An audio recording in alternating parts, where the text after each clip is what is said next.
This is not just a speech for Jews. It's for anyone who wants to understand extremism, truth, and the fight for freedom. Whether you're Muslim, Christian, Jewish, or secular, this message will change how you see the Israel-Hamas conflict, anti-Semitism, and the ideological battle of our generation. They had nothing to do with the Israeli government.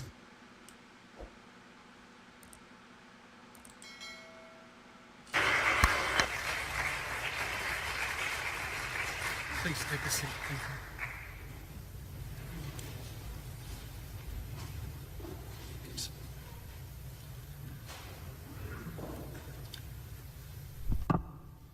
Assalamu alaikum. Peace be upon you all. Thank you all for coming and for choosing me over the long weekend. It's a pleasure to be here again. I want to repeat what the previous speaker said. I want to welcome each and every one of you, and especially the Consul General of the Republic of Kosovo.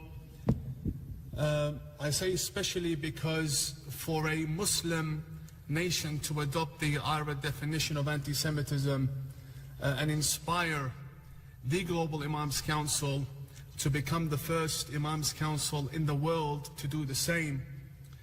This happened in October 2020, so I thank you all very much for paving the way for us.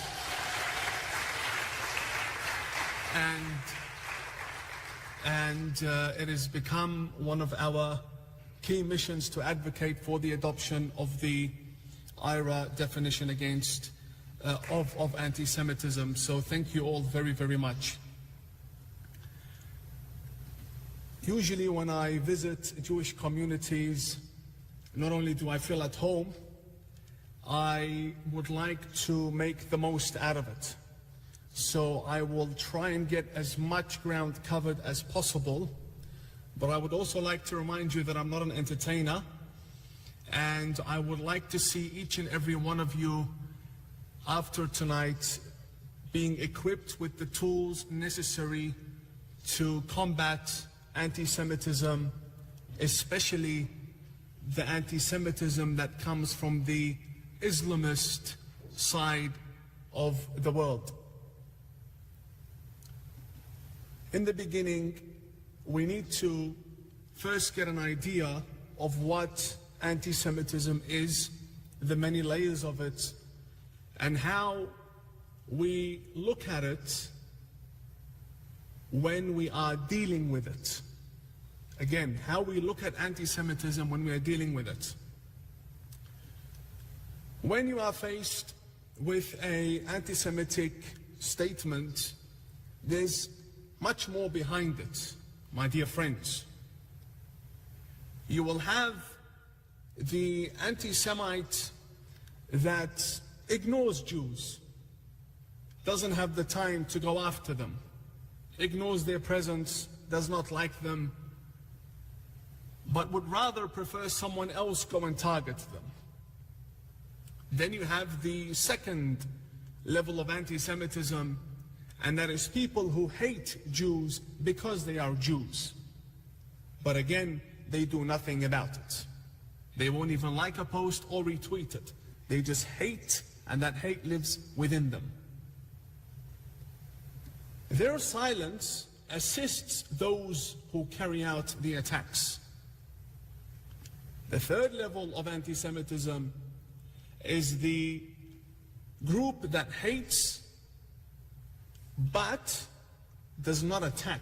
So they will try to ban you from building a synagogue in the area, they will try to cancel events at university, they will try to bring you down, but they are not violent physically. But they do not condemn those who are physically violent. The fourth stage is where you have the anti-Semite that endorses violence against Jews. However, they will use terms such as just and appropriate. We need to always make it very clear that justice in one person's eyes is different than justice in our eyes. And therefore, the scale upon which this should be measured is the law. Do you support this lawfully, or do you apply justice in whichever way you interpret it? You have this level of anti-Semitism. Then comes the more common level of anti-Semitism, in which Jews are targeted, are attacked, are struck. And these levels continue. The level after this would be to drive Jews out of society. That's what happened in Iraq, in my home country.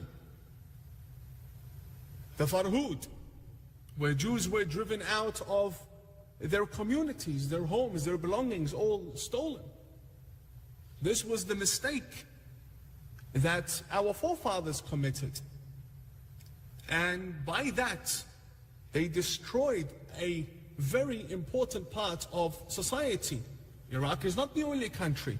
The majority of Arab countries and Muslim societies fell in this category of anti-Semitism, which is not only do they hate, not only do they attack, they wish to drive Jews out of society. Meaning what? Jews can exist somewhere else. Then you have a level of anti-Semitism which is total annihilation. This is where I would classify Hitler and Khomeini and Khamenei and Hezbollah and Hamas and the IRGC and these groups of terrorists, where they want no Jews to exist. They want to annihilate all of them. Why it's very important for us to point this out in this format? Because many people unknowingly can jump straight to number 6. For example, someone might be concerned about human rights. They'll think there are human rights violations happening in the West Bank. Up until now, they're expressing their opinions and we can have a civil, intellectual discussion with them. Whether there are or there are no human rights violations by whichever party. But when they start to chant from the river to the sea, this becomes exactly what Hitler wants, to annihilate an entire group of people. When dealing with anti-Semitism, and when a statement is thrown at Jewish people, immediately, this is my advice, the first 10 seconds, try to categorize where in these levels of anti-Semitism does this fall? Does this person want my total annihilation? Or do they just hate me and want me away from them? Which, to be honest, I don't want to be near them either. After we have a brief understanding of these levels of anti-Semitism, we search for a solution. Is there a solution for this anti-Semitism or no? Is there hope or no? In a minute, I'm going to ask the organizers to play a video clip. But before we do that, I want to tell you something about this clip. This is a clip of me in the year 2012, when I was still a fundamentalist, extremist, and an anti-Semite. And I was an anti-Semite not because of politics, but because of religious training, because of ideology. I felt that it was what God wanted me to be. And I would campaign and lecture throughout Australia and Canada, mainly Ottawa, up until 2012, in the same manner, blaming everything evil on Jews. But how did I change? Many people deserve credit. I'm writing a book about this, which hopefully it will be out next year. But very briefly, I've spoken about this before. A Jewish man was once kind to me when my vehicle broke down on the Hume Highway in Melbourne. And he dressed in a way that I could identify him as a Jewish man. His name was Norman. He helped me on that night. That was the first ever time that I came in contact face to face with a Jewish man. In 2014-15, when ISIS took over parts of Iraq and my uncle Faris was killed, I decided to speak out against extremists. But I was still an anti-Semite. I'm just against ISIS at this point. But I believed that ISIS was an Israeli invention.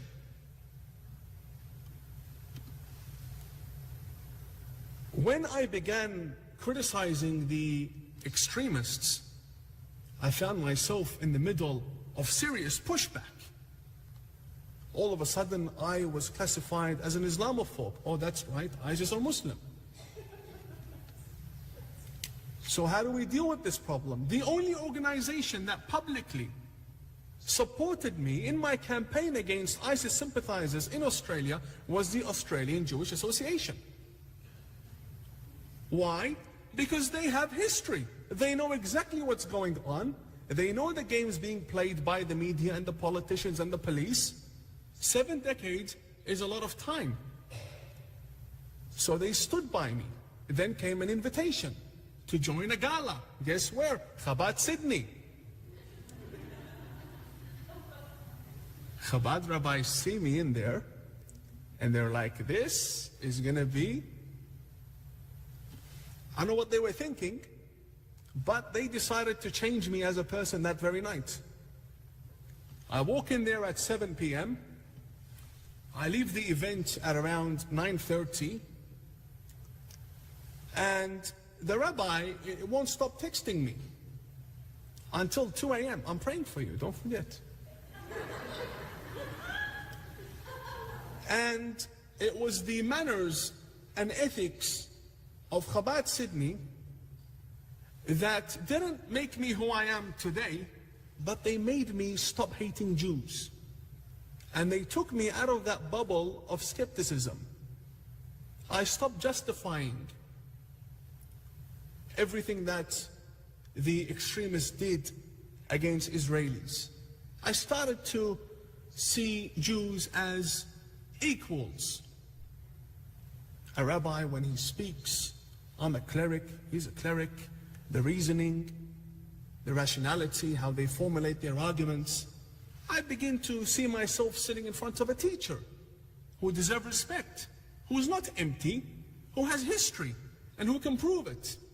And a matter of fact, the rabbis would speak to me in a way, and I would realize that this is exactly what Islam wants. Monotheism, the respect of all prophets. These people are not pigs. They're not monkeys. They don't have tails. This nonsense that we were raised with. Then I traveled to New York for a visit.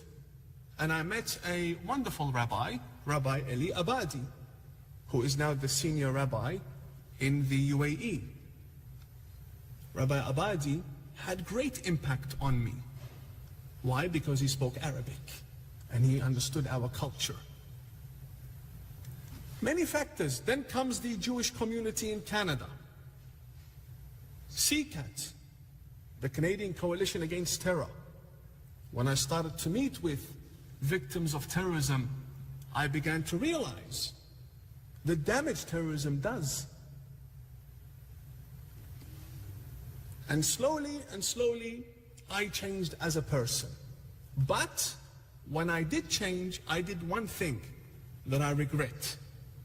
I went back to all of my videos and archives and I deleted them all. I did not want to be that old person ever again. But one day I'm going through my desktop and I find this lecture,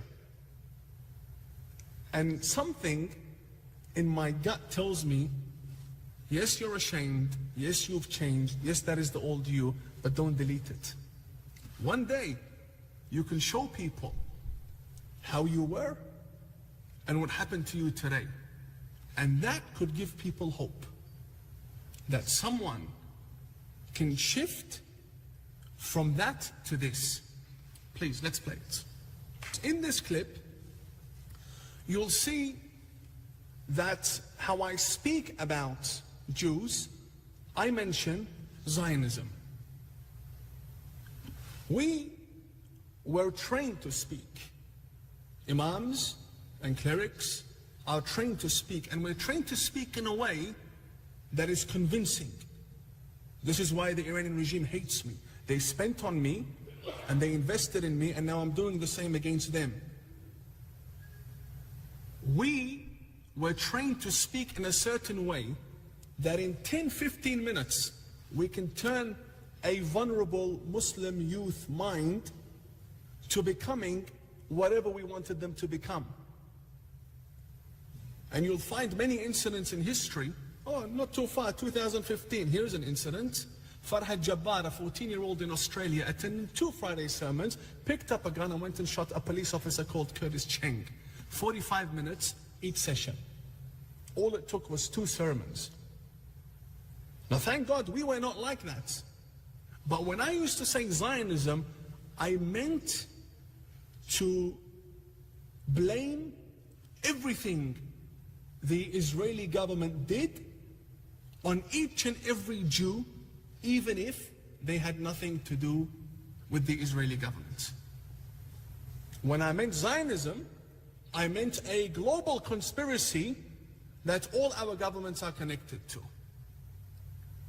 And you will hear that I did not in any way present Jews as another evil. It's not like there are many forms of evil and Jews were one of those evils. No. In the form of anti-Semitism that I had, that I was suffering from, Jews were the evil on this planet. That's what we were raised with. When the clip plays, you'll see the old me.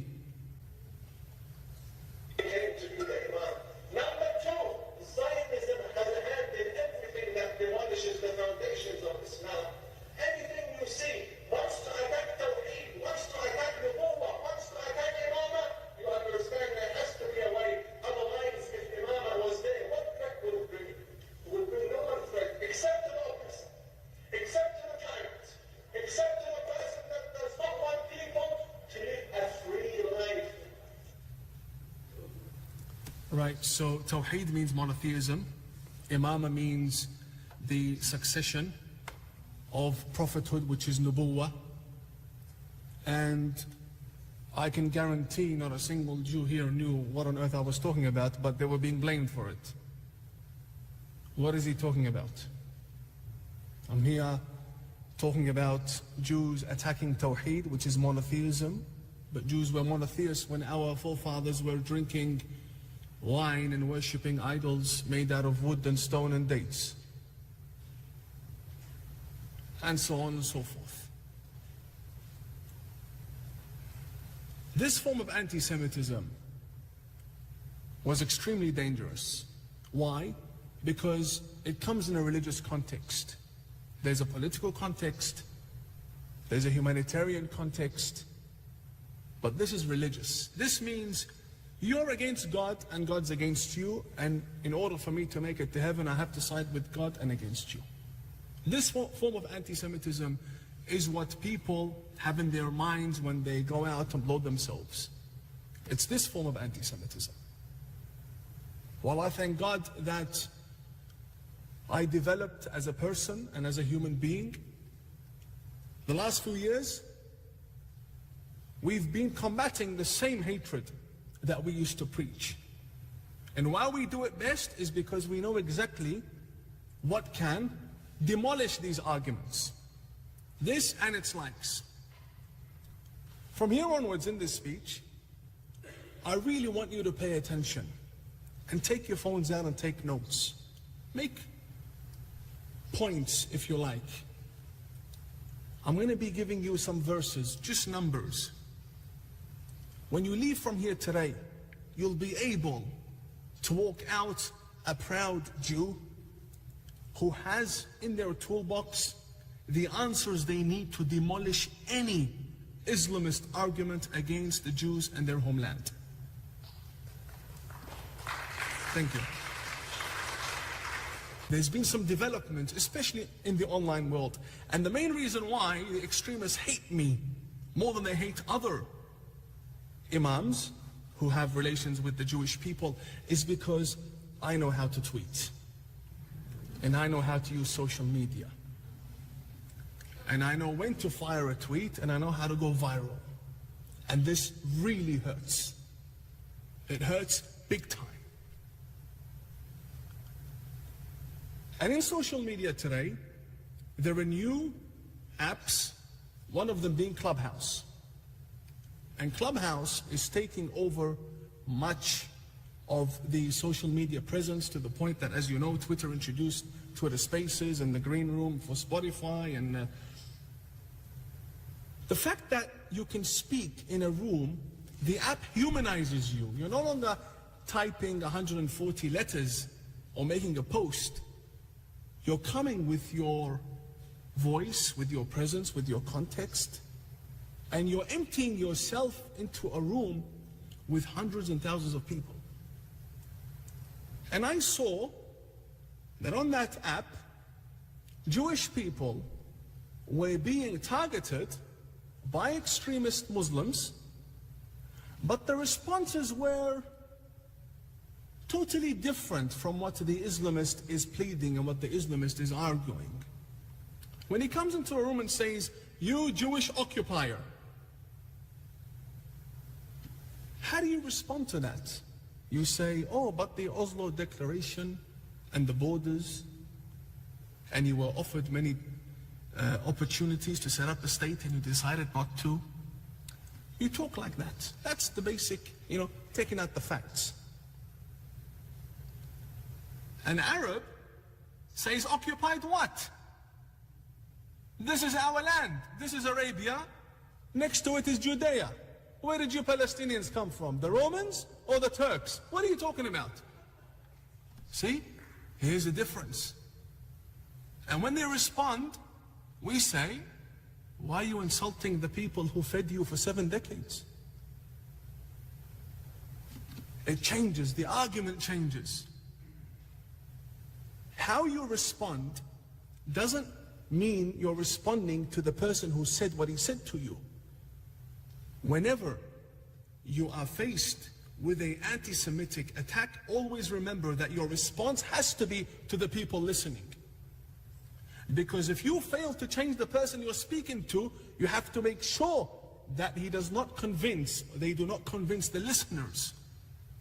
The response needs to take into account who's listening. So I now have a mission of making sure that the Islamists do not have an argument that passes by as fact, because it's not fact. In the beginning, we must condemn the attacks that have been happening in Israel against Jewish people and the support that is forward in the West by the sympathizers of these terrorists. Whenever the idea of Jews and Jewish existence and Jewish homeland is presented, all Jews, and this is my advice, take it from me, stop and say, "Hang on, what context are you talking in?" When you say Israel and the Palestinians, what context before we proceed? You're looking at it from a humanitarian context, from a political context, from a religious context? Pick a single subject and then I'll engage with you. Because what they do is this. Part of anti-Semitism is that you can never really grasp a single thing they say. They'll come to you with baby killer, boom, that's humanitarian. Then they say you stole land, what is that? That's political. Right? Then they'll come up with, you're going to hide behind trees one day, as though they haven't heard of the Iron Dome. The religious arguments come next. Firstly is for you to understand, how do you respond? If it's a humanitarian issue, take a look at how many people die when Hamas fires rockets and those rockets do not land anywhere but Gaza. If your argument is humanitarian, let's look at both sides. They'll run away from both sides because they know what Hamas does to the Palestinians.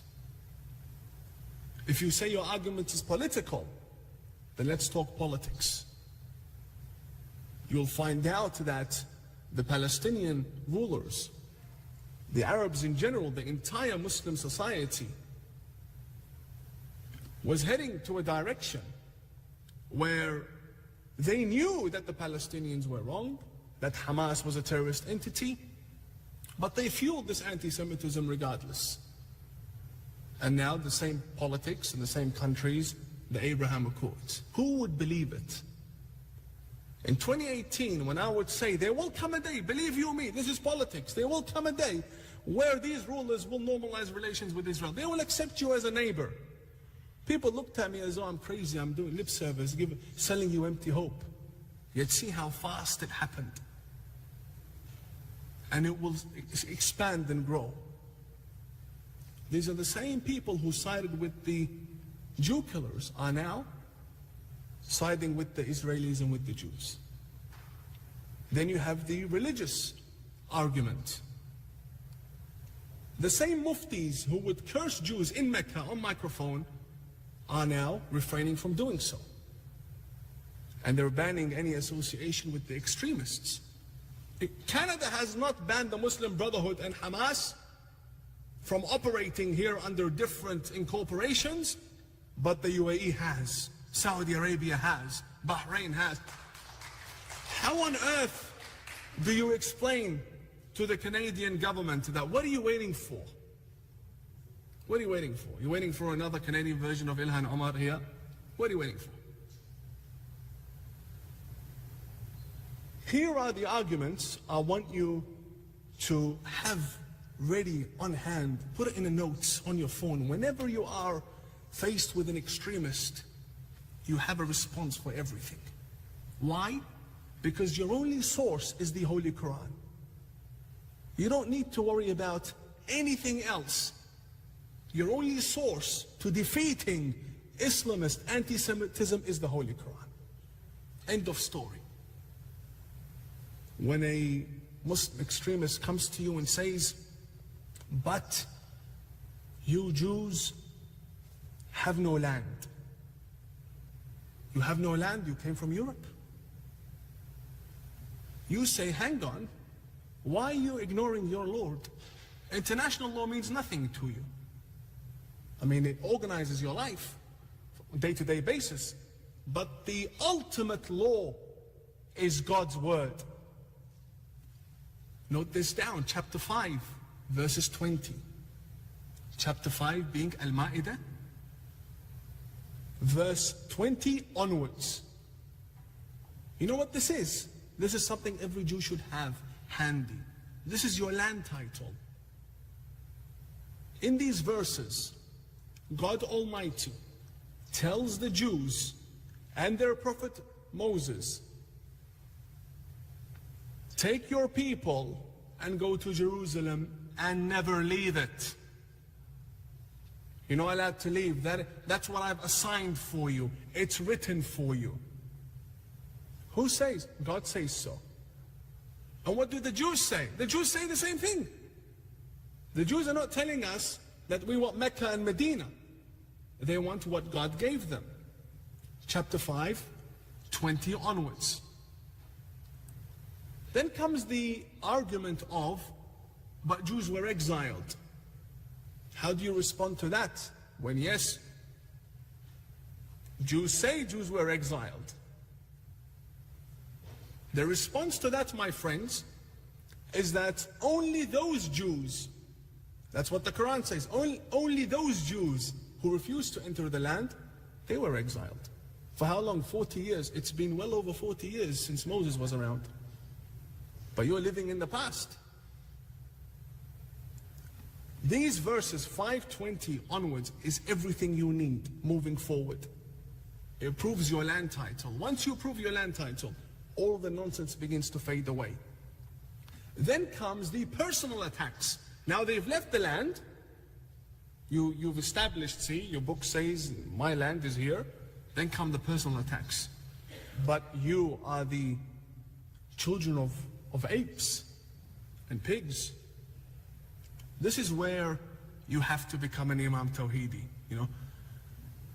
Bit of humor and say, oh, so you believe in evolution now. So you're no longer believing that God created us the way He did, but we evolve now. Are we really now following Darwin now? This is when they realize that their entire foundation is not only weak, it's ridiculous to mention. It's either that the Jews that we have today evolved from apes, so go follow Darwin, go Imam Darwin, and go pray behind him and his school of thought. Why isn't he not a saint?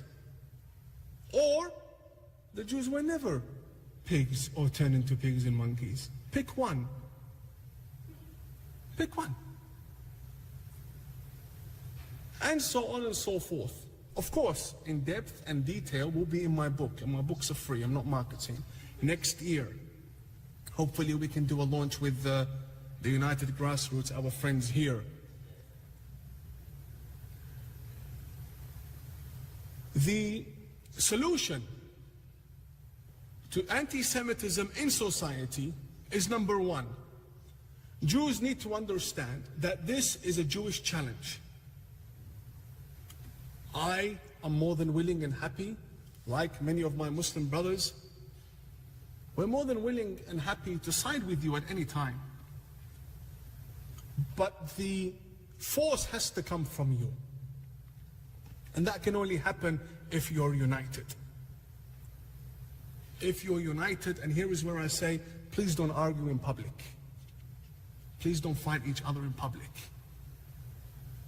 You know, when Imam Tawhidi is being invited to an event, I get told, don't go here, go there, this synagogue is better than that synagogue. And I'm like, I don't know, where do I go? I love you all. So I just accept. One, unity. Secondly, be careful with who you associate yourself with from the Muslim world. Just because a Muslim says something right, it does not mean that the Jewish people should rally around them. A Miss Universe, an Instagram model. Why? Because this problem can only be solved by clerics. Islamist anti-Semitism from the inside of the Muslim world can only be solved by clerics because it came from clerics. It came with fatwas. But the general Muslim population, even the skeptics, who are 50 on your side, 50 on the Islamist side, see that the Jewish people are now platforming figures that violate Islamic law. Let's not go too deep. Publicly. They'll say, you know what? I'd rather stay with the religious fanatics than with the, for example, models and so on. And there's nothing wrong with being a model. But it's just how you present your cause is very important. Because your ultimate goal is people who live in the Middle East. People who live around Mecca and Medina. The more you present yourself as the authentic Jewish follower of Jewish law, follower of the Jewish religion that Muhammad respected and the Jewish prophets, the more influence you will have on the religious, because you need religious people to side with you. This is the end goal. You need allies that stand with you. The Global Imams Council, 1,350 plus imams. I was a regular member. I said to myself, I'm going to run in this election for vice president. Let's see what happens. You know, if I lose, I've got nothing to lose. I still have my platforms and I still have my invites and you know, nothing will happen. But if I win, ho-ho, here is where the game begins. And so, I decided to run in the election, and my policies were very clear. I hid nothing from them. Number one, the Jewish people. We need to sort this problem out. This anti-Semitism that comes from the Muslim world and corrupt clerics, we need to go after the corrupt clerics. But I packaged it as the interfaith policy. Be good with everyone, Jews included. And then I had my other arguments about extremism, terrorism, and so on. And guess what? I won. Thank you. This happened January 25. Now comes talking about the future. Okay, now we understood what anti-Semitism is. You explained to us how we can combat it with the good points. You told us about yourself. Moving forward, what do we do? The real solution is not the Abraham Accords, because the Abraham Accord is political. And as you all know what the saying is, politics is dirty. It's so dirty that you can even normalize relations with Israel. That's the Islamist argument. Moving forward, we need the religious approval of the Abraham Accords. You need the Imams to come forward and say, siding with my Jewish neighbor is not a violation of my religion and does not anger my Lord. That's exactly what you need.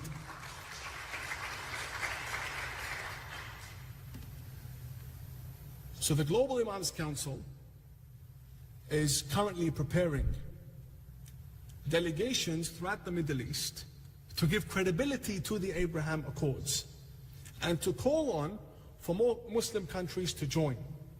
Yes, it's primarily focused on trade and tourism, but guess what? A society with Imams backing such initiatives will change. Can it really change? Yes. Look at the UAE, look at Bahrain. They embraced Jews and the Jewish homeland without changing a single verse in the Quran. Not a single hadith was banned. Not a single mosque was shut down. All what happened was the society trusted the rulers. The rulers of the UAE took a country, turned it from a desert into heaven. Why are they not going to trust them one more time? Yes, there was opposition, and there still is, even from the ruling class. There's a lot of opposition towards the Abraham Accords. But how do we solidify this bridge that is now being built? We solidify it with religious clerics coming forward. And that's what we're doing in the Global Imams Council. Because if you don't solidify it with religion, a future ruler can come and reverse all the good efforts. But if society has changed, then it becomes part of society to accept Jews, to love them. Not tolerance. I don't like the word tolerance. Yeah, I tolerate you. No, I accept you for who you are. I respect you because you are human. You're my equal. I love you because you are human and I love the humanity in you. I don't like the word tolerance. There's nothing to tolerate. Thank you, thank you, thank you.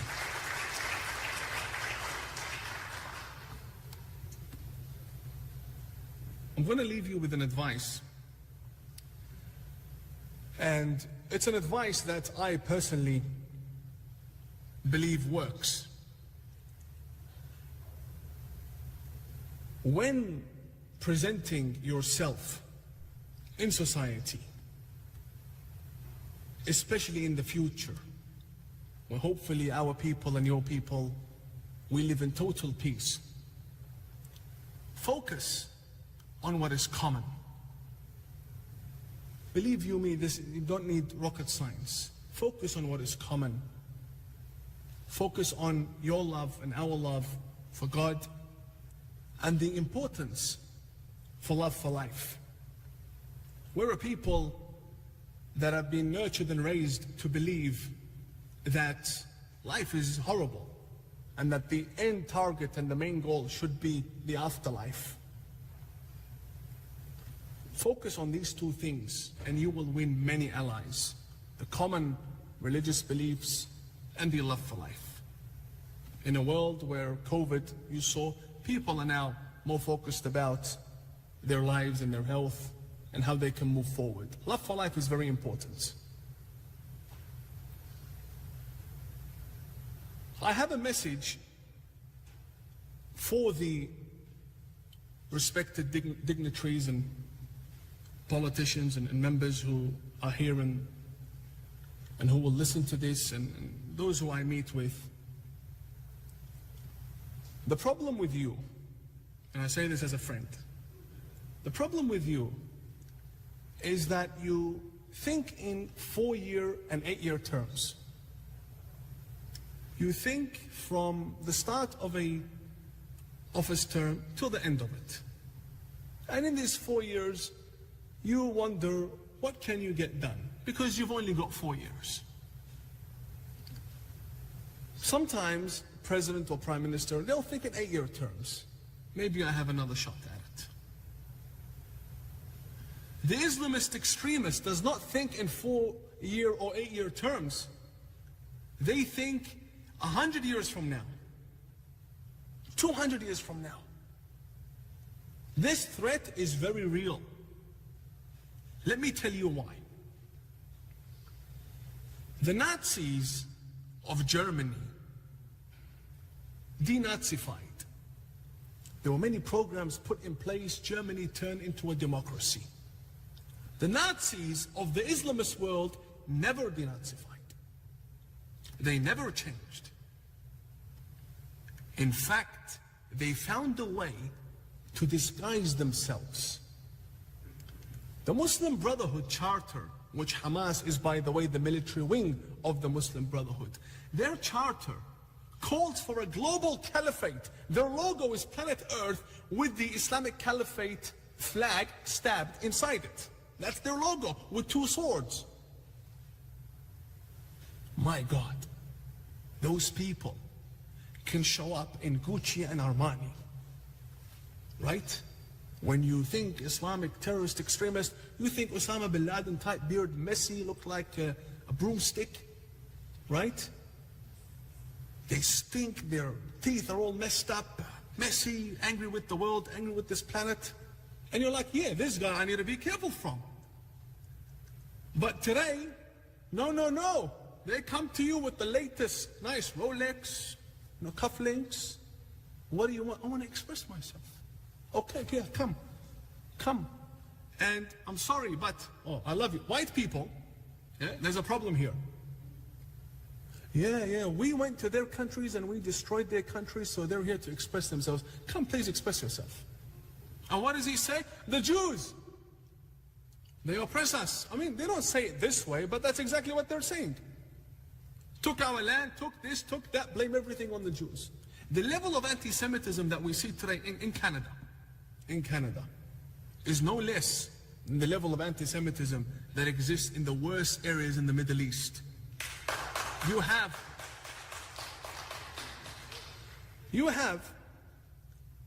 people in government, without mentioning names, the audacity to blame Jews for killing a journalist before an investigation has even begun. Just like that, Israel is to blame.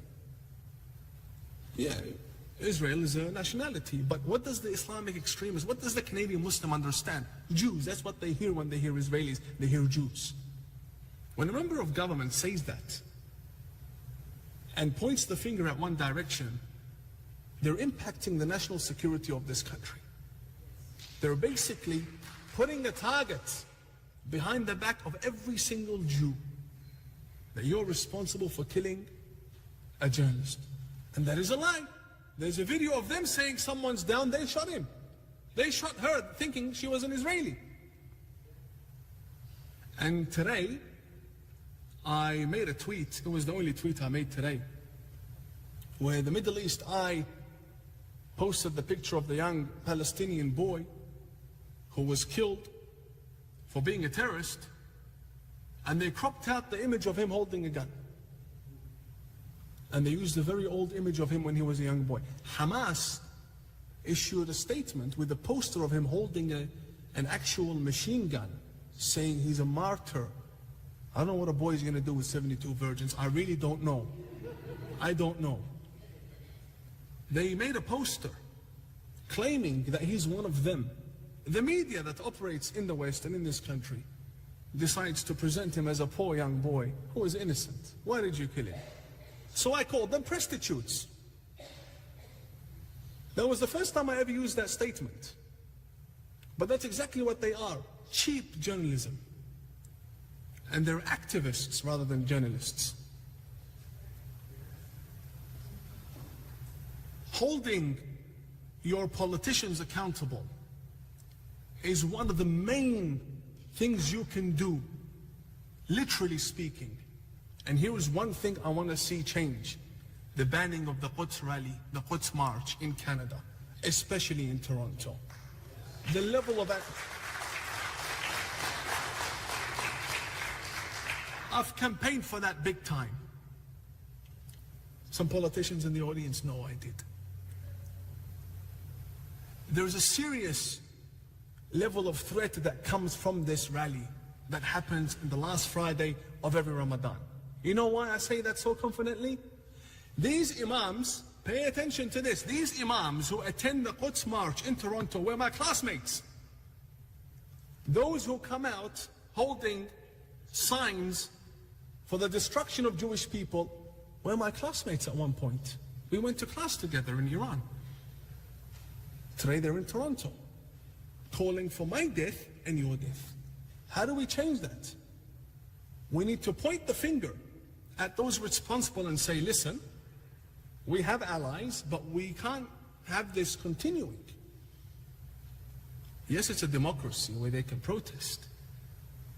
But a democracy, you see, my friend, you draw a line from dictatorship to democracy. The closer you are to democratic theory, the more of a democratic society you will be. The closest we have to a full democracy, is this bulletproof? No. The closest we have to a full democracy is Canada, America, Australia, UK. But that doesn't mean that terrorists should have incorporations in the country. And lastly, allies. And I want to conclude with this. Please do not underestimate the power of your allies.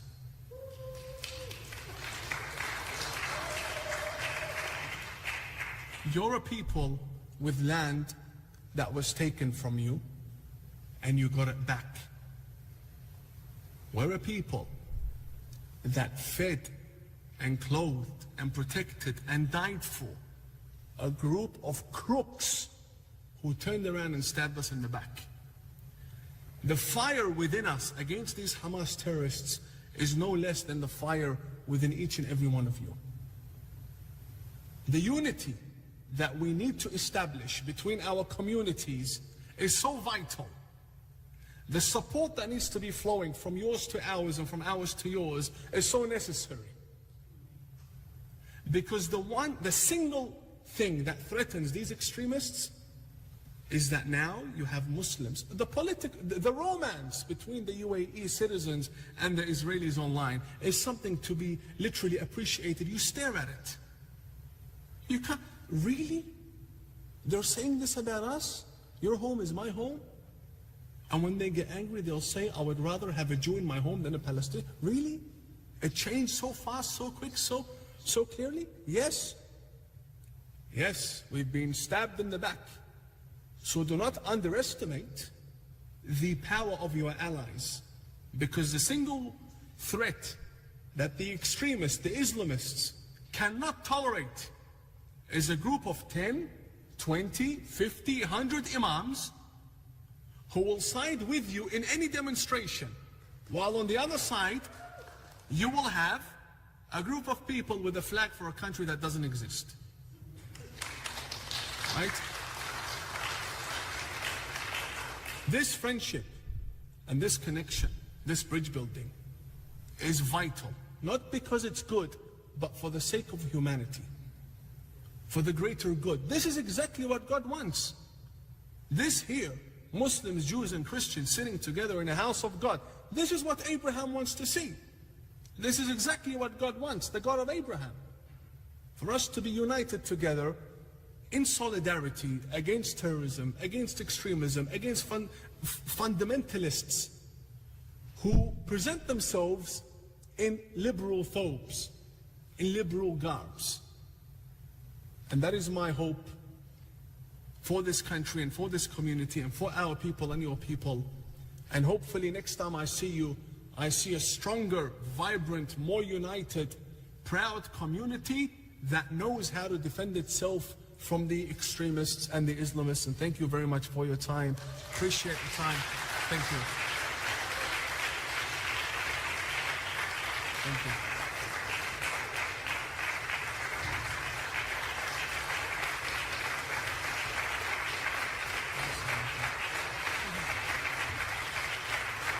Thank you, thank you. God bless. Please take a seat.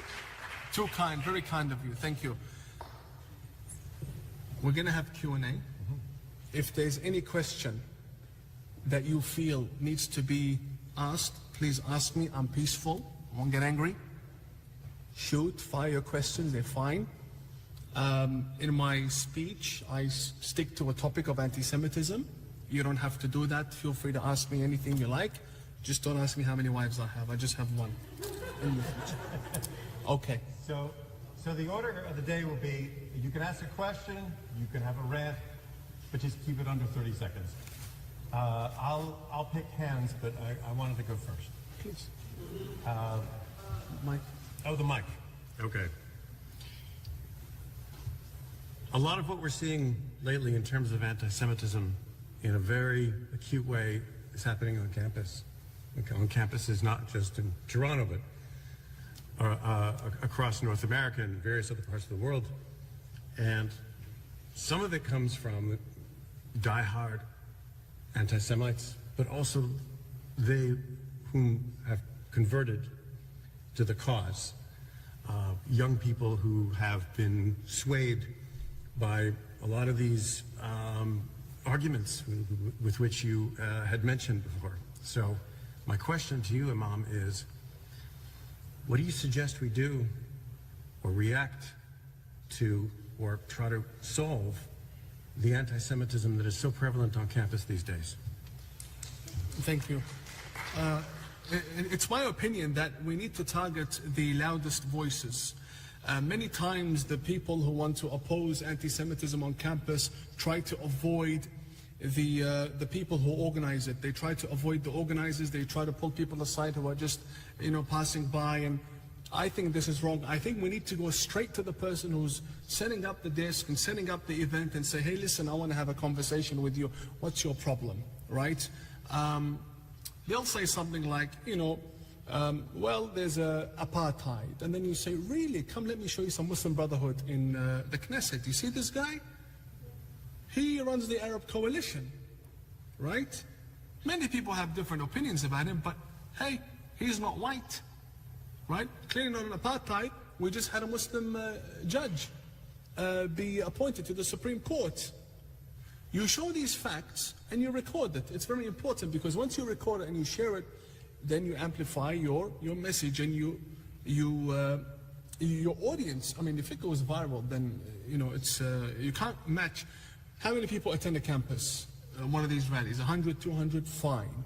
When a video is seen 1 million times, you can ignore the 200 people. You focus on what percentage from the 2 million you have changed. I mean, what, 10% of people who watch it? That's a lot. Target the organizers with facts.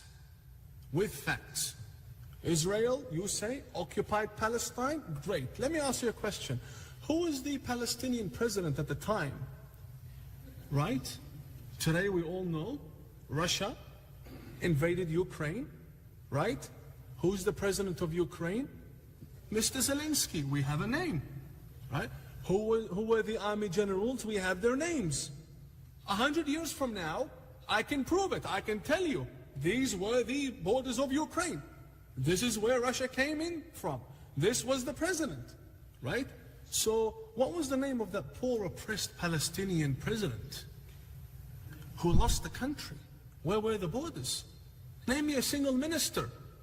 This is when they'll retreat and say, oh no, it was a Palestinian people, a region indigenous to their land. And you say, really, indigenous? Well, let's take a look at where they're indigenous from. I support the right of return, I really do. I support the Palestinian right of return to Armenia, to Turkey, right? To Italy, to Egypt. They don't belong in this land. Who are we kidding? Arabs know between us and Judea, Arabia and Judea, is the Jordan River. An end of story. These Circassians and the Romans and the Qajar, right, and the Armenians, they left people behind. People lived here, decided to stay. If you're concerned about the establishment of a country here on these villages, I don't see you calling for the annihilation of Jordan, because many Palestinian villages were incorporated in Jordan on the other side. How come Jordan gets to stay and the Jews need to be annihilated? Then your problem is not really with wanting a country. You don't want Jewish neighbors. That's your problem. Because I tell you one thing, if the president of Israel was Jeremy Corbyn, they wouldn't have lasted 7 decades to make peace. Their problem is Jews, end of story. So I say, in a campus, go straight to the head and record it and use facts, and that will, look, you're not going to change everyone, but it will have great impact if you're concise and you know exactly what to say before they even finish their sentence. Did I have a mic or something, or just? Let's see.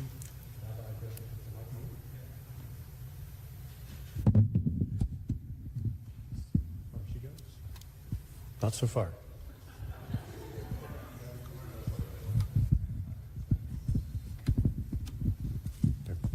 Go ahead. He says, feeling the tape is okay.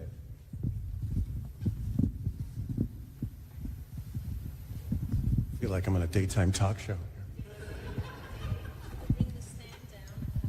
Oh, it's okay. I think it's fine. Thank you very much, Imam, my friend. My first question, whoa, that's very loud. There is a new government now in Australia, and the old government was very supportive of Israel, but the new government wants to support the creation of Palestine. How do you see dealing with these kind of situations in governments that are changing? Okay, well, the two-state solution is not realistic. Because, look, even if someone says, but I support it, not me personally, but if someone says, let's support it, it's a good idea, the Palestinians don't want it, they want all of it. So it's not realistic. In every argument, in every negotiation, they want all of it or nothing. That's exactly what they want. So you can't convince them if they don't want it. So they don't want, so what's Australia going to do? What are you going to do? You're going to create a Palestine? There's 3 Palestines, do you know that? Jordan is 92% Palestinian. Okay? Firstly, what is a state? A state is formed of 3 main branches. Without them, you can't have a state. 1 is the head of state. 2, economy, economic wing, and the military. All these other ministries, Ministry of Culture, Sport, whatever, these are all not vital. You need an economy, you need a military, and a head of state. These are the 3 main pillars to establish a government. They have that in Jordan, they have that in the West Bank, and they have that in Gaza. Technically, there are 3 Palestinian states. They function as states, they have elections, they have their own economy, they get recognition from the UN, State of Palestine, right, recognized. Some countries accept their passport, so what? Many countries don't accept their passport, but they are recognized by many people, many countries, and many of their allies as an actual legitimate state. 3 of them.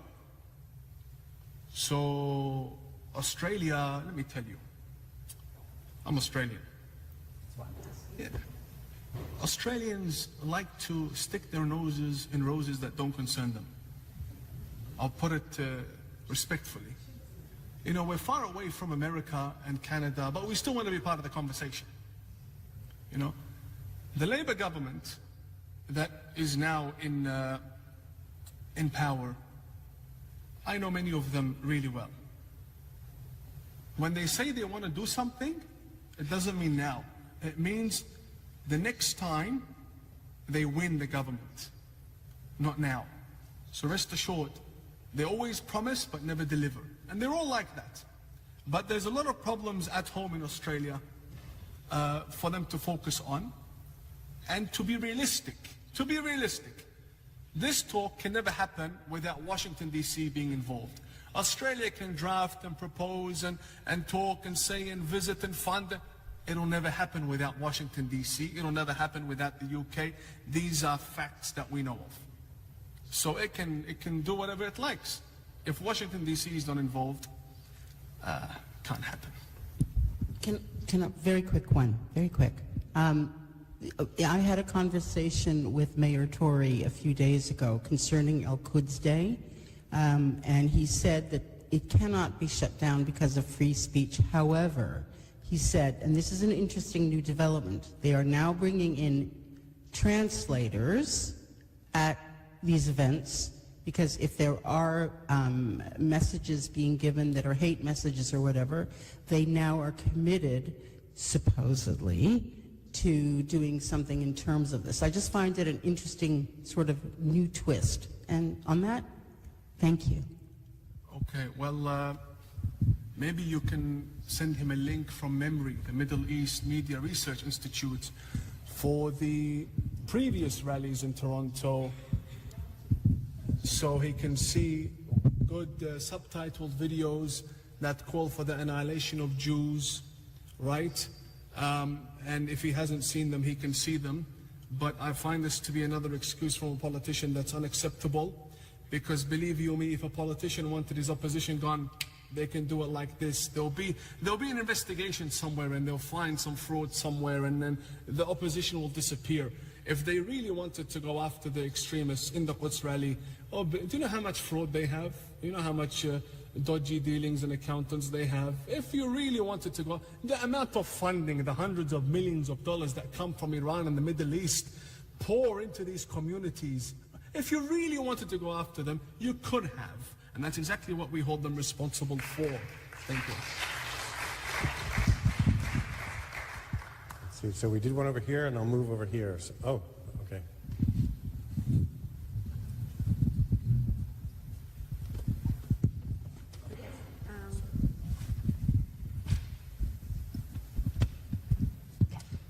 Hi, my name is, oh, it's very loud. Hi, my name is Nati Pressman. I'm a campus advocate for Jewish students.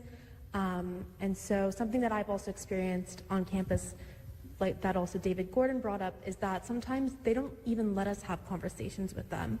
When I'm a Jew, and I'm also an Israeli, when we have students on my campus who say that there's no such thing as innocent Israeli civilians, we have people on my campus who try to justify terrorism against people who are just like me and my family.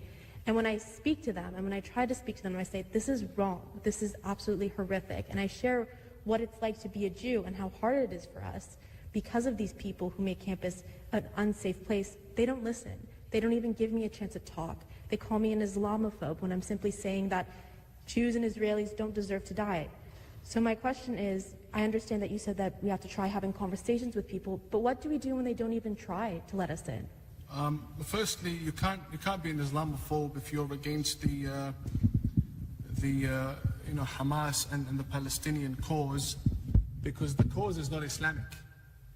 Okay, the cause is not Islamic. If you say it's an Islamic cause, that means all Palestinians are Muslims, and they're not all Muslims. The cause cannot be Islamic, because even if they say there's a mosque there, well, guess what? That mosque is very interesting. Right? They say it involves a miracle with the Holy Prophet, but the Prophet died in 632, the mosque was built in 705, 73 years difference between the Prophet and the mosque. The mosque was built by the Umayyads. It was established by the second Caliph, Umar ibn al-Khattab, after the death of the Holy Prophet. And then it was established fully, the first prayer was ever held in the year 705 by the Umayyad dynasty. So what Islamophobia are you talking about? So Muslims themselves have not agreed on the location of that mosque. The Saudis believe it's in Saudi Arabia, because we have an actual scripture that says that the Prophet prayed in Al-Aqsa Mosque in the morning and prayed evening in Mecca. So literally a day's walking distance. So there are remains of Al-Aqsa Mosque in Saudi Arabia in an area called Al-Ju'arana. Al-Ju'arana, 29 kilometers away from Mecca. That existed during the time of the Holy Prophet.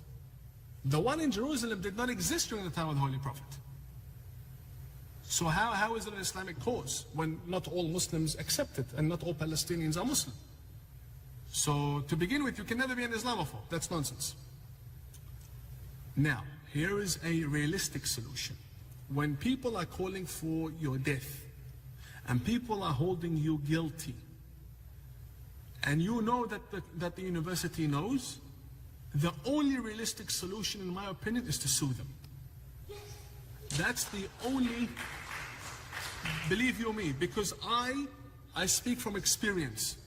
I speak from experience.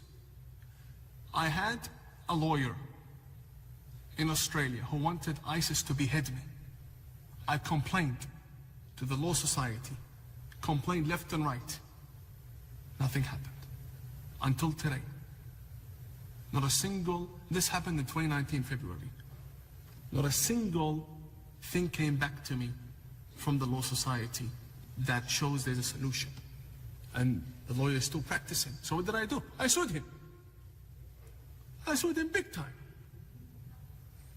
And in court, not only did I prove their ideology and what they stand for, I proved my truth.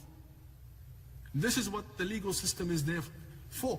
So what you really need, in my opinion, is to support organizations that are focused on taking extremists to court. An airline doesn't want Jews to board because they have Israeli citizenship and they're not even diplomats. Sue the airline.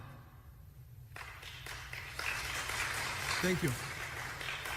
See, not everyone has the ability to sue a university or to file lawsuits or proceedings. They take a lot of time and money.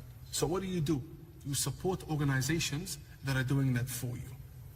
And I will name an organization that I believe does phenomenal work. The Lawfare Project by Brooke Goldstein, who's a Canadian. This organization is the single most important organization fighting for Jews in this respect. And that is a front that is open. You know, the Muslim Brotherhood and these extremists, they don't believe in the laws of these countries. They believe in Sharia law, but they will use the court to shut you down if you say a single thing about them. The only way is to respond through the justice system, through the courts. And Brooke Goldstein and the Lawfare Project are phenomenal. Strongly recommend them. So I'll swing over this way. Over here. Hi. My name is Ina. I'm an Israeli living in Canada temporary. So there is no chance to see in Israel, so I need to come here. Miracles happen. Yeah. So I'm a huge fan. I follow you on Facebook for 5 years, I think. So I appreciate what you do. Wow, yeah. Hang on. So you followed me from the very beginning. Yeah. Have you seen my change? Have you seen my development? Yes, and this is my question. Okay. Actually, I have a personal question. That moment in Chabad, Sydney, when you understood that you changed, and you understood that your life will not be the same, was it like a creepy moment? How did you feel like that moment? Because it's like turning everything you knew to other life. So can you describe how, did you sleep that night? Okay, so it's one thing that I don't like to get into a lot, but now that you've asked me, I'm going to answer you. But willingly, I would never go into it. I knew that it was going to be very expensive. I knew it was going to be very, very, it's going to be a long and lonely process. And I knew I was going to be alone. I knew I was going to lose my community. And I also knew that I will have new communities, which I do now. The Global Imams Council is the largest Sunni Shia Imams Council and the only one in the world. So, but at the time, I knew I was going to lose everything. I lost a wife, I lost a home, I lost family, lost a job, lost a community. You lose everything, and you have to start again. But this time, you start again from zero with an army of enemies against you. The thing is, it didn't all happen at once, so I had time to breathe and process and take it all in and deal with each matter on its own, case-by-case basis. But when you look back at how much sacrifice you make, you understand why many other imams don't want to make that sacrifice, right?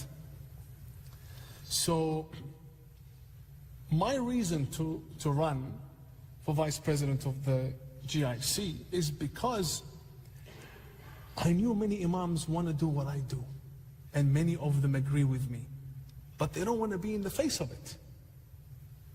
So in the history of imams' councils, a single candidate has never acquired 73% of the vote. I did, for the first time. Now, what does this tell you? It tells you there are many imams who want to do what I do, who believe in what I'm doing, but don't want to pay the price. I still don't have children. And after my divorce, I was free. I left the Grand Ayatollah Shirazi's office. I became independent. So literally, I became a free bird. And with my relations with the police, with the government officials, I had a degree of protection that whoever wanted to attack me will know that they won't be able to silence me that quickly. Yes, it was horrible, but it was the right thing to do. It was the right thing to do, and the fact that I'm standing here today, and the fact that there's been no calls for me to be impeached or removed, shows you there's a lot of support within the Imams Council and a lot of support for this type of work, and that it is respected. So I always give credit to the Jews, the Jewish people that helped me understand them better and correct my understanding of them that was wrong.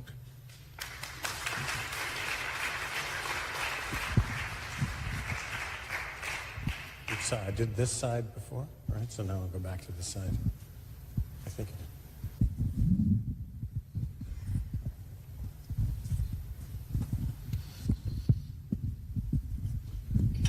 First of all, welcome, Imam.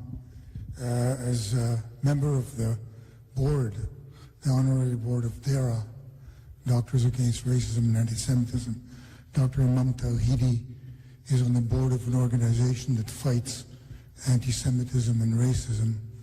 And he alluded to the fact that we should use logic in fighting Islamists and those who argue their argument, the anti-Semitic argument. So the irony is this: in the Middle East, Israel and Judaism is being accepted. In the Gulf states, Turkey is approaching again, and so on. Whereas in the West, the enlightened West, we're seeing university students who are supposed to be supporting the so-called underdog, and in the past used to support democracy and freedom. The leftist organizations are now actually fighting on the side against democracy. The reality is that anti-Semitism on campuses, as we've seen even in the Faculty of Medicine at the University of Toronto, is tolerated by the administration. And we have gotten the message from the administration that they're afraid to act. They recognize the righteousness of fighting against anti-Semitism, but they're intimidated about the consequences of standing up to it. How do you, logic is not going to work here. It will not, because you have ignorance of history, ignorance of reality. So how do you make administrations on campus see that it's in their interest to protect Jewish students from the same kind of fear and harassment and intimidation that is accorded to, the protection that's accorded to blacks, indigenous people, people of sexual orientations, and so forth and so on? How do you get administrations to recognize this and overcome their cowardice? Thank you so much, my dear brother. I just want to clarify, I'm on my path to becoming a doctor, just not yet. So that would be Doctor of Law. And I was inspired by the incident that happened to me when an Islamist doctor when Islamist lawyer wished for ISIS to behead me. I decided to go into law. Did you hear what I said? Oh, okay. I'm a doctor to be, just not now, okay? I just wanted to clarify that. Yeah, that goes under academic integrity. We have to always agree on. Now, with regards to your question, I honestly believe it's the same solution as the sister. Sue them. Well, you know why? Because it's not just about filing a complaint. You'll be surprised how many commissions and departments exist that you can complain to. If you get rejected service in a salon, you can complain to a human rights commission. There are many ways you can actually drag those responsible to a place where they are out of their comfort zone. When the university tells you they don't feel they can take action, that's because they're speaking from their comfort zone. When you drag them to a hearing in front of a human rights commission, right, and you grill them publicly on record, believe you me, most of the time it works. And you seek damages, most of the time it works. And if it doesn't work, that's when you sue. Why is the law, what's it there for? What is it there for? It's for you to regain your rights. And I say this because the situation has reached a point where we have to go through the law. And again, I speak from experience. Universities have let us down. Mayors, governors, premiers, they let us all down.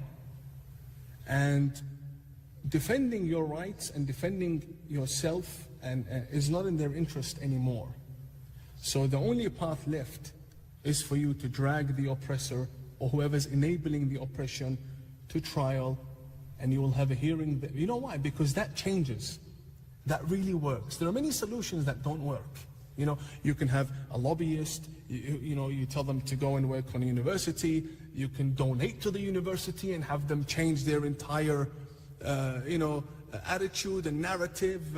It's a business at the end of the day. What do you think? Universities publishing books glorifying Islamist caliphs who took over Jerusalem, BC Jerusalem.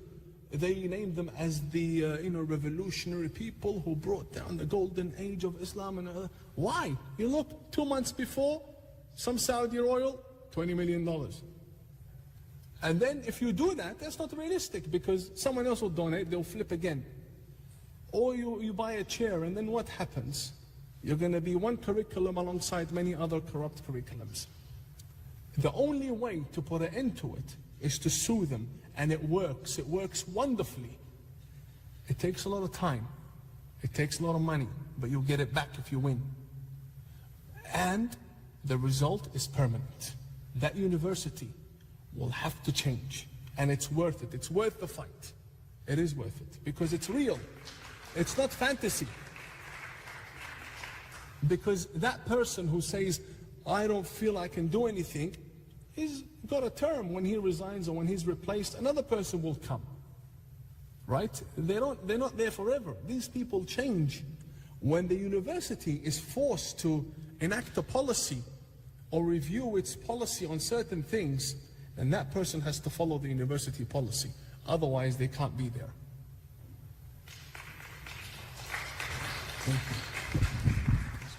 So we have time for 2 more questions. Who are the lucky 2? I see one over here.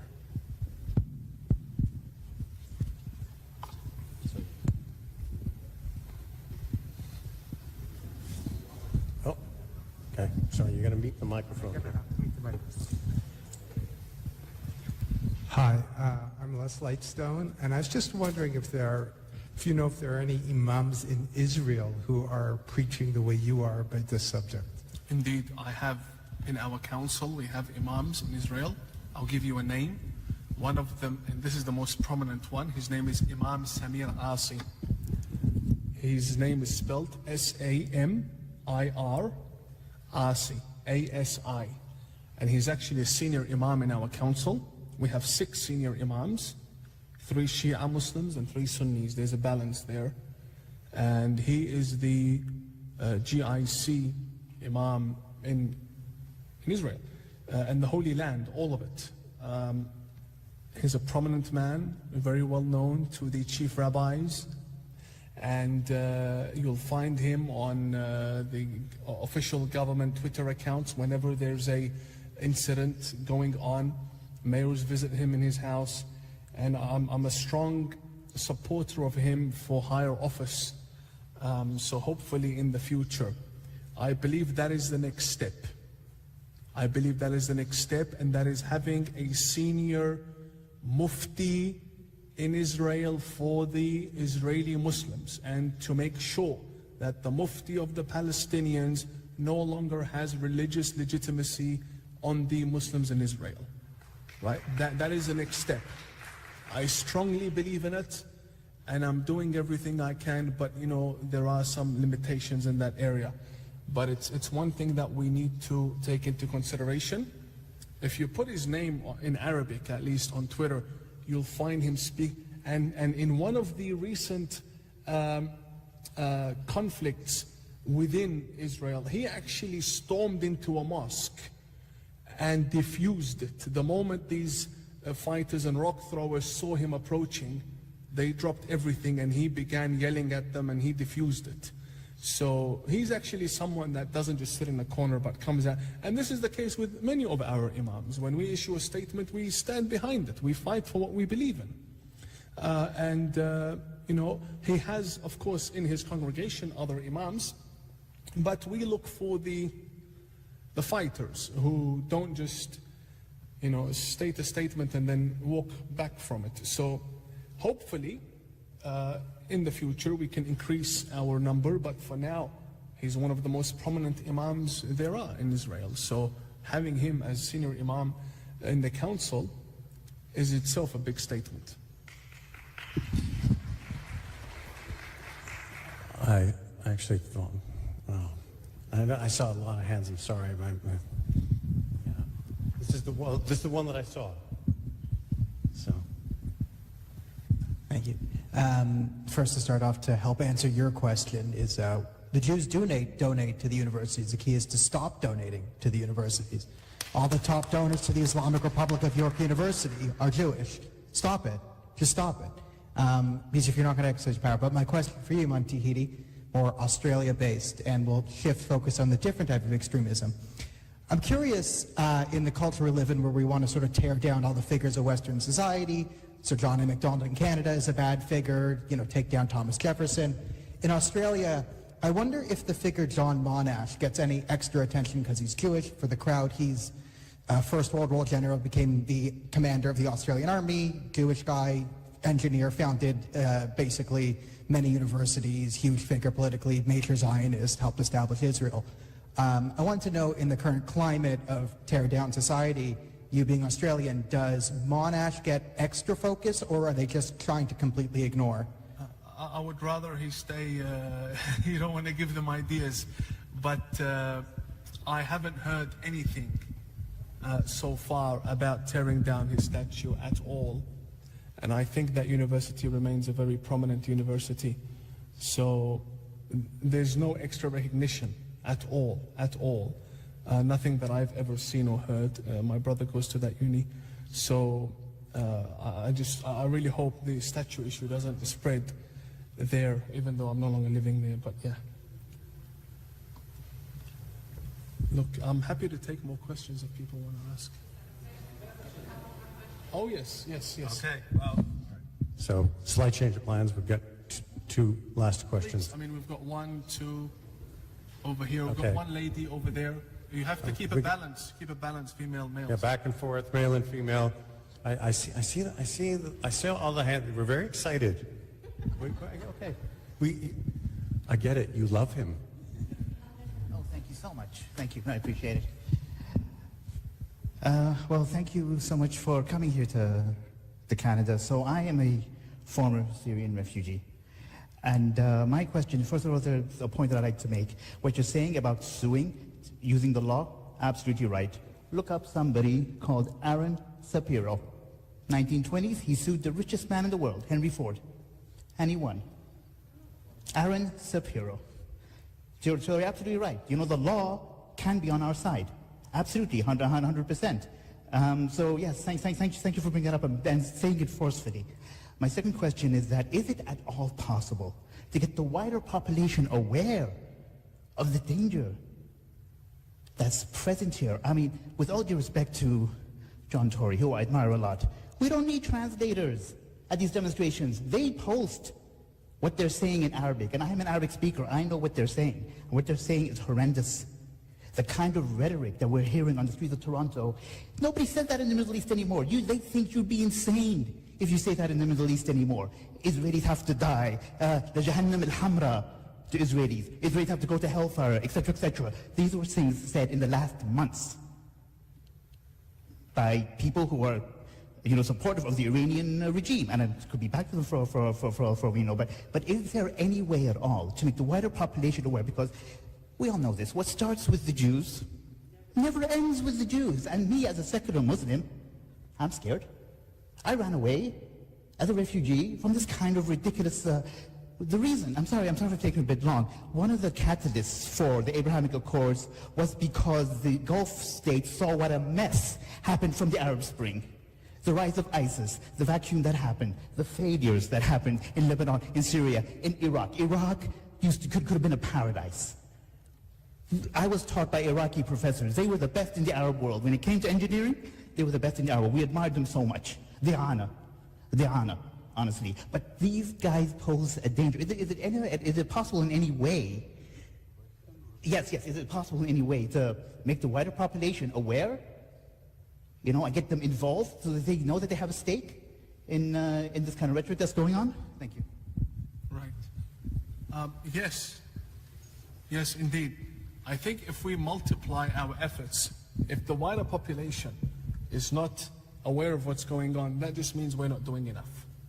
That's basically what it means. If we multiply our efforts, and if we are always present in these discussions, then yes, the wider population, it doesn't take much to go viral. It doesn't.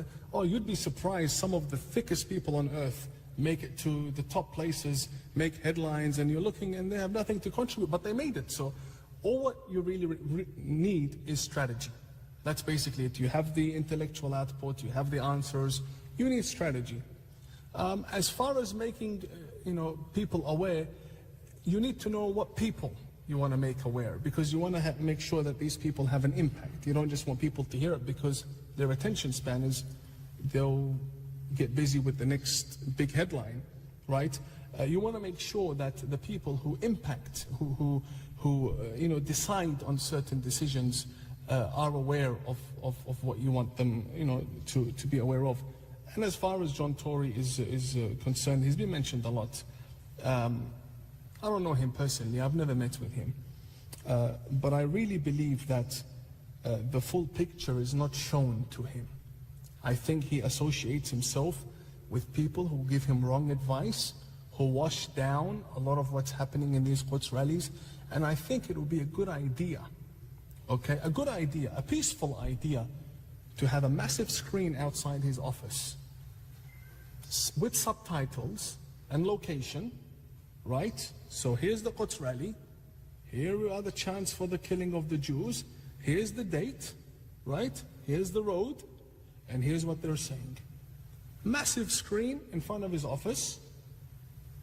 I'm not telling you he's going to grab a chair and popcorn and watch, but he will be notified whether he likes it or not. It's the job of his office to tell him what's going on outside. That, in my opinion, is you taking the message to him. And don't do it just once. Have it there permanently.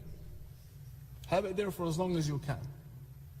Because the way to reach a result, my brother, is not just to do something. It's to do something and make sure the person is now compelled to do something about it.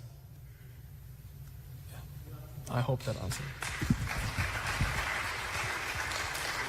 Okay, we have a very eager questioner who's been very patient.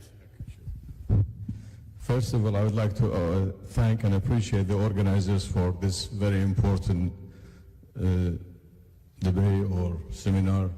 And I'm honored to know Imam Tawhidi. You're the second brave Imam I met, talks this way. The first one is Ahmed Al-Qabanchi, and now it's you. I'm honored to know you. My question comes to this. As you mentioned, anti-Semitism is spread around strongly among the Arab and the Muslim world. It's very unfortunate. But don't you think this anti-Semitism mentioned in Quran itself? And also, the story of Khaybar tells us truthfully and strictly how the Muslim world became anti-Semitism. From this moment, as the president of Greater Toronto Kurdish House, I stand with Israeli people, I stand with Jewish people, and I stand with brave people like yourself. Thank you very much.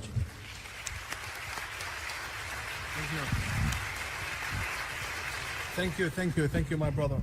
Okay, so the Holy Quran, if you take a verse and you read it as at face value, you can derive many things from it. And that's what the extremists do. The extremists love cherry picking. Moses is mentioned in the Quran more than the Prophet Muhammad. You'd be surprised. Really? A Jewish prophet? Yes, a Jewish prophet who came with the Torah is mentioned much more than any other prophet in the Quran. Now, why don't they say that? Why don't they mention other facts, such as the land title that God gave the Jews their land? Here is the issue with these verses in the Holy Quran. The Quran speaks in terminologies. When it says, Ya Bani Israel, this is not a noun anymore, it's a terminology. So who are the Israelites? There was no social media at the time for the Quran to be revealed in one place and people in Africa would hear it. So clearly, the Jews in the region. There were 12 Jewish tribes, right? Banu Qurayza, Banu Qaynuqa, and so on. They were all within that Arabian Peninsula. So whenever there's speech of Jews or Israelis in the Quran, outside the context of theology and outside the context of prophethood, prophets who were mentioned, right?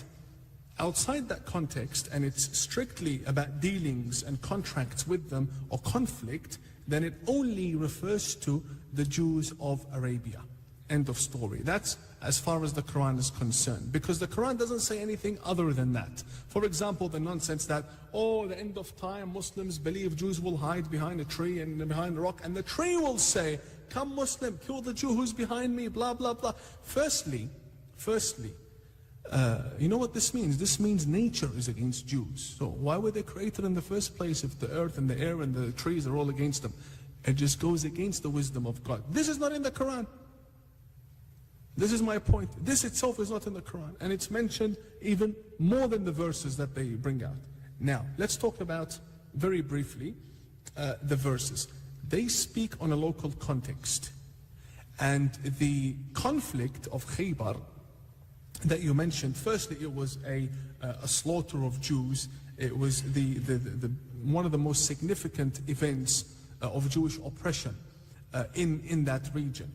But it wasn't Islam versus Judaism, and it wasn't Muslim versus Jews. It was the tribe of Quraysh versus the Jewish tribes. It was strictly in tribal context.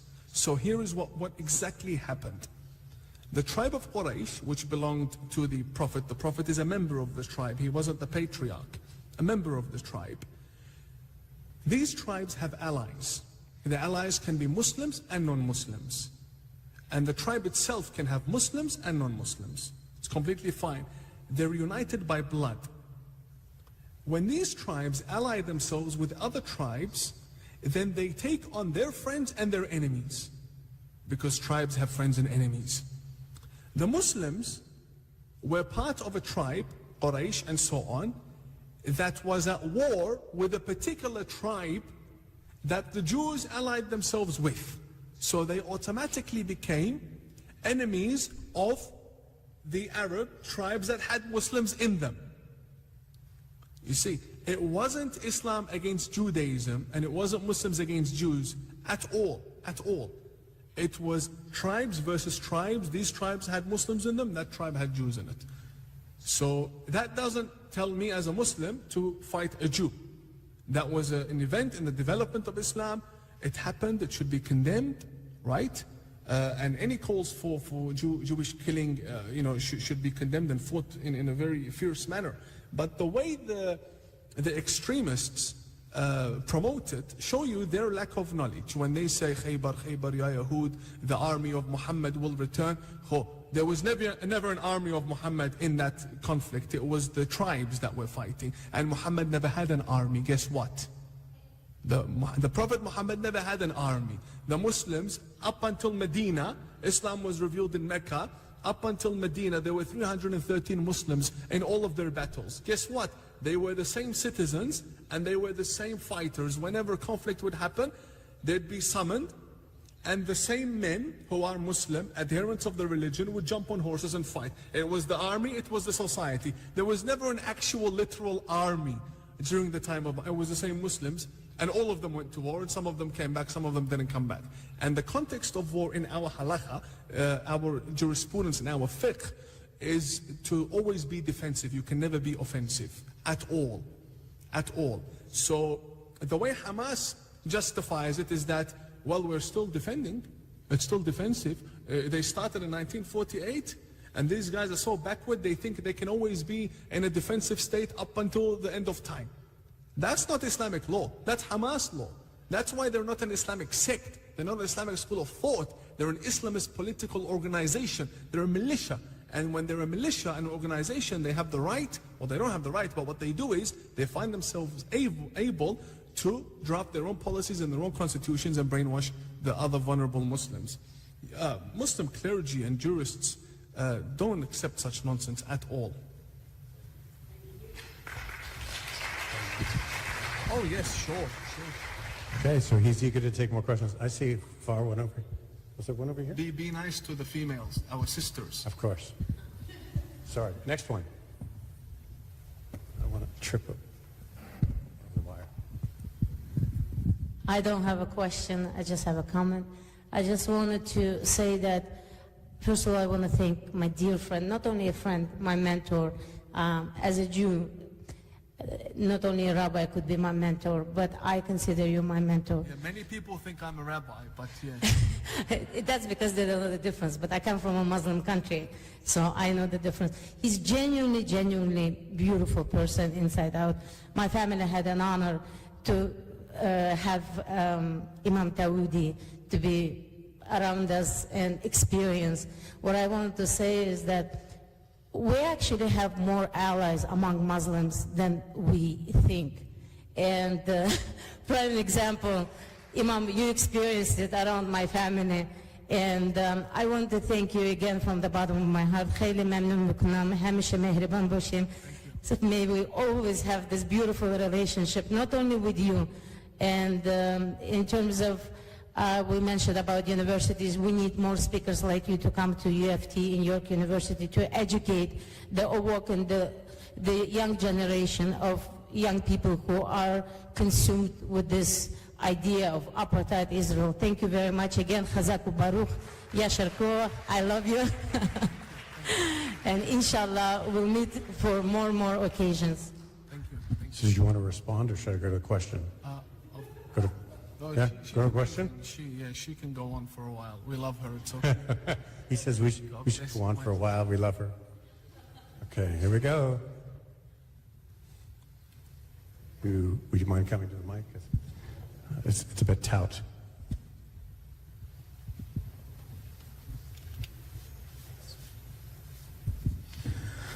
Good evening. My name is Sargon David, and I'm privileged to be here, and want to thank you for coming.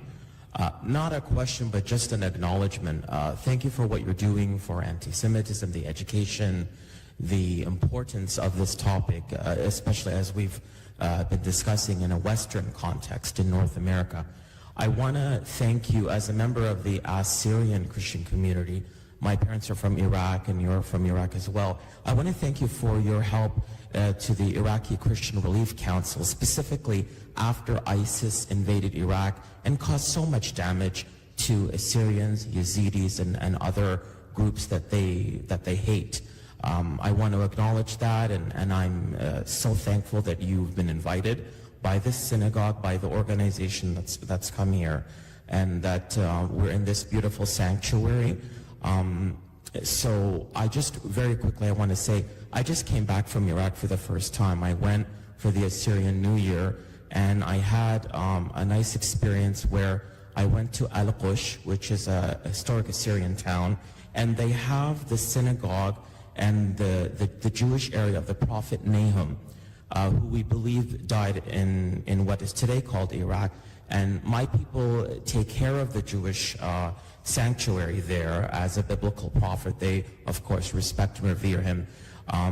Could you just perhaps, just very briefly, tell us how you were able to combat some of this ISIS, specific ISIS theology or philosophy that caused so much damage to the Iraqi fabric? Thank you. Okay. I guess when you mean combat ISIS ideology, meaning the outside. I was never ISIS. Firstly, political Islam is totally different from Islam as a religion. Islam as a religion views the Holy Quran as a book that was revealed to guide. Islamists, the political Muslims, believe that it is a book suitable to govern and rule with. Right? So there are two very important distinctions we need to make. The Quran for us is a book to guide. For them it's a book to rule and govern with by the sword, if need be. For us we have many laws that prevent many things and allow many things. One of them is that you cannot initiate conflict at all. There are holy sacred months in which conflict can never occur in. You look at Hamas and ISIS and the lot, and they fight in Ramadan, in the holiest month, right? This is a violation of Islamic law. It shows you they're not Muslim, they're Islamists. An Islamist will take a verse from the Holy Quran and utilize it in their own way. And they always keep a distance away from us, because we know the true meanings of these verses. We know exactly how to maneuver around them and around their narrative. Very easy for us. Look, here is exactly what it feels like, okay? You know the BHI, the Black Hebrew Israelites? It's like that. When they come and they talk to Jews, they like to run away from the rabbis. They want the Jews to believe they're Jewish, they're not really Jews, right? And they come with this nonsense. The moment there's a rabbi in the room, they run. Why? Because you know how they've taken the Bible and they've twisted it in order to set their own narrative. That's exactly how we feel when we deal with Islamists. They take the verse and they don't even know how to recite it. Here's the thing. How many people in ISIS are from Chechnya, Bosnia, right? And many other, Somalia, right? Many from Africa, India, Pakistan. These people struggle to recite the Quran. Like an Islamist, for example, like Ilhan Omar, for example, just as an example. I would dye my beard pink if she can read a page of the Quran. I dare them. Just open it and read. They don't read. You'll never hear them recite or read at all. They read the translation, but they don't know what the text actually says. And here is the problem, my brother. Extremists of all sorts, are not interested in the true meaning of what they read. They already have pre-prepared ideas, and they want what they read to fit those ideas. And it's like that with extremists in all religions and political ideologies, right? That's basically the path that I took on, and that is by clarifying what they were doing. In Iraq, I was a co-founder of a TV station, right? And an Islamic TV station that broadcast from the Holy Seminary of Karbala. And therefore, I focused on these extremists, day in, day out, from within the same country. The goal was to make sure that their claims do not find legitimacy amongst the vulnerable Muslims. Until, of course, as you know, the fatwa against ISIS issued by over 3,000 muftis, all Muslims. That destroyed their recruitment process of using religion and the Quran. So things like this, my brother, need to be tackled ideologically. Militarily, they've been destroyed, but their ideology still remains, but it's not as strong as it was before.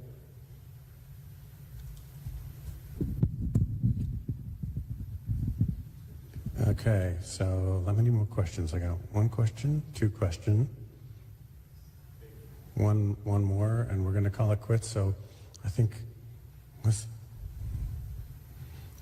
yeah, over here.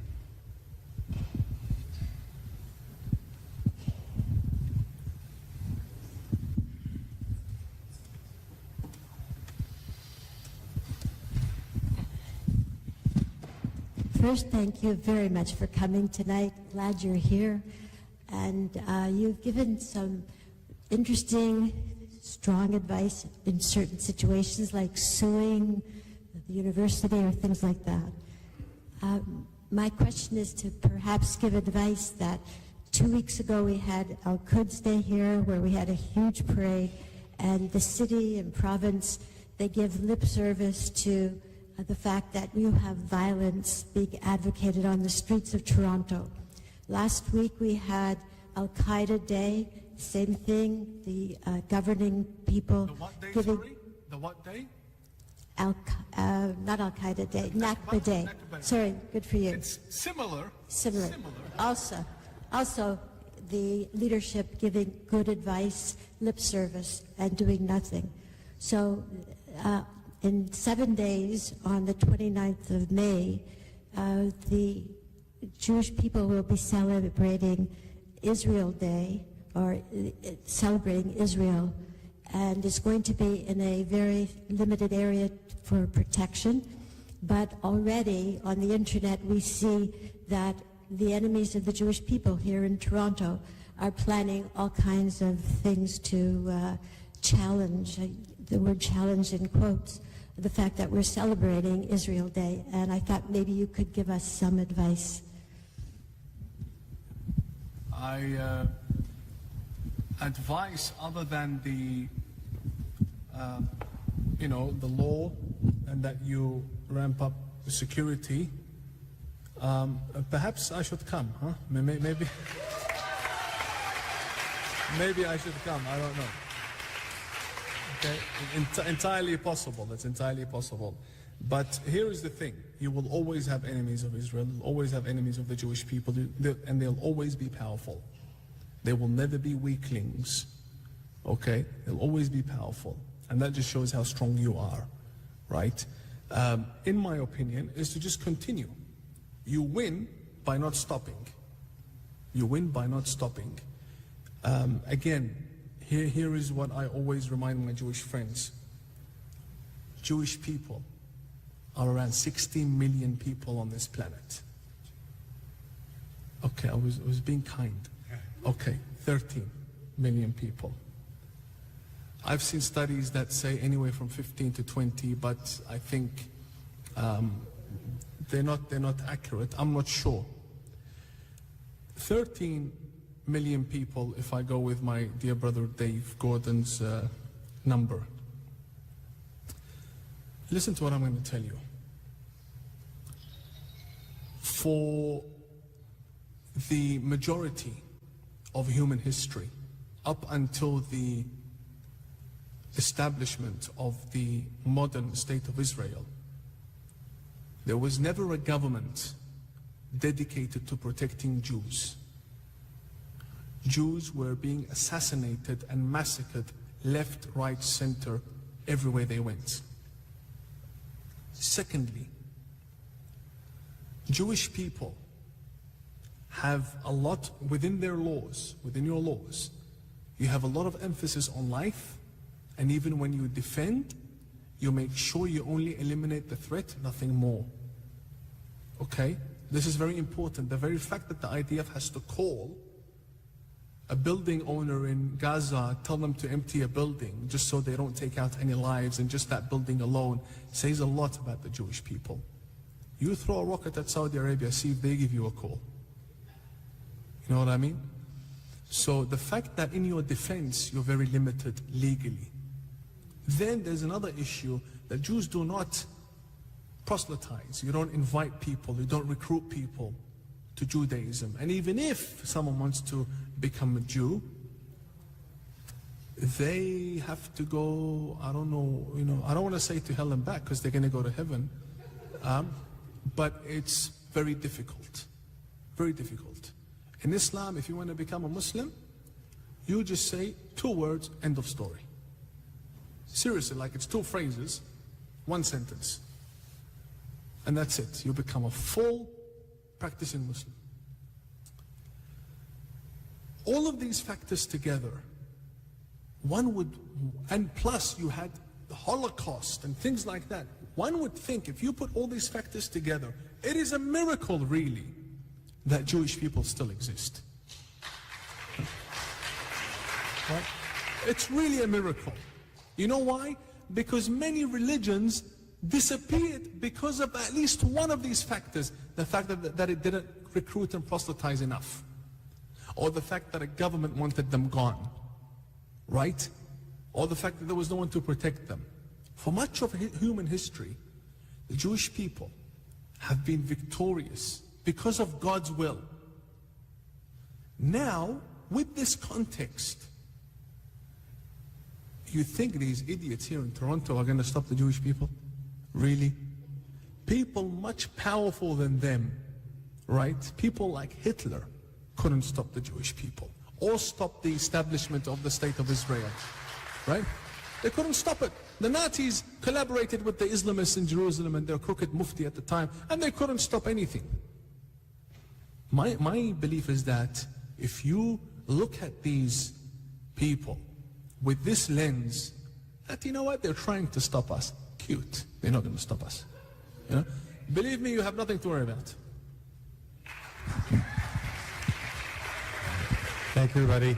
So, before we go, I just want to extend my deepest, profound thanks and gratitude to Imam Tawhidi again. It's 2025. America's debt is over $37 trillion, and the dollar just had its worst crash since 1973. That puts your savings and your family's future at risk.